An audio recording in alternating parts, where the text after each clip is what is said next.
Welcome to the Monday, April 13th edition of the Day Weather Podcast. Hope you had a good Easter weekend despite the weather. I think this meme sums up what we're experiencing right now as the month of April, really hard sometimes around here.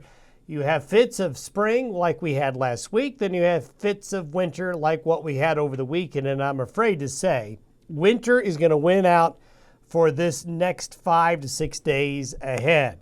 Now let's take a look at what's coming. Now the cold's going to persist all week. There's another good chance for snow midweek, especially southern Wyoming and northern Colorado. Looks like I-80 in southern Wyoming and I-25 in southeastern Wyoming and the Colorado Front Range should get ready for snowfall midweek. Now there's going to be some snow today, but midweek snow will be more significant. Temperatures may moderate a little bit by Friday and the weekend, but persistent spring weather, that consistent warmer pattern we're all wanting, it's just on hold here for another week or so. These are our temperatures today relative to average. You can only see a few blotches of orange up here in the Pacific Northwest and Northern California. The rest of the western United States is just off the charts cold. Temperatures relative to average are coldest in New Mexico and Texas, but along the Front Range of Colorado and Wyoming as well. Now, misery loves company. Look at the rest of the nation, how far this cold air is spreading today. Only the East Coast and the Southeast United States are going to be enjoying anything remotely warm. And as you heard over the weekend, lots of severe weather here as the collision of air masses really triggering all of that severe weather. But this is a large area of North America under much below average temperatures. Now, let's take a look at the next weather system coming. This graphic here shows the next 4.5 days of expected precipitation across the Intermountain West. Notice the blue here in southern Wyoming and northern Colorado back into parts of Utah. We're going to see another system come in from the northwest. It's going to draw in some Pacific moisture, and there's a lot of Canadian air still coming on in.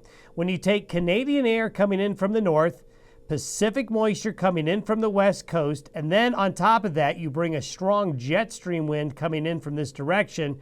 This is a recipe to make it snow here. It's a pattern we've seen 100 times. It's a very good way to make it snow in southern Wyoming and northern Colorado. That's coming Wednesday night, and Thursday. Many areas will experience some flurries and light snow today and tonight, but accumulations are generally going to be light. This is what the snowfall forecast looks like with this midweek storm. So you can see the Front Range of Colorado, Colorado Springs to Cheyenne to Casper, and then all of I-80, Salt Lake into western Nebraska. Well, we're going to get into wintry weather again. Now, let's take a look at what we're doing with the current jet stream pattern. This is where we are today. There's the Gulf of Alaska Ridge. There's a little kink right there, a little low. And then here's that flow of air coming in out of Canada and the cold air. Look at all that blue just getting channeled into the United States. This blue tongue of cold here going to be very persistent, driving in the cold air all week. This little guy right here doesn't look like much, but what he's going to do, he's going to travel down, go into British Columbia, then swing east across the area Wednesday and into Thursday. And you can see it right there. There's the kink. It gets bigger. Notice it's just a little guy right here, but as it goes south, it amplifies and turns into a bigger wave right here. Anytime you take storms from higher latitudes to lower latitudes, the counterclockwise spin in the atmosphere increases.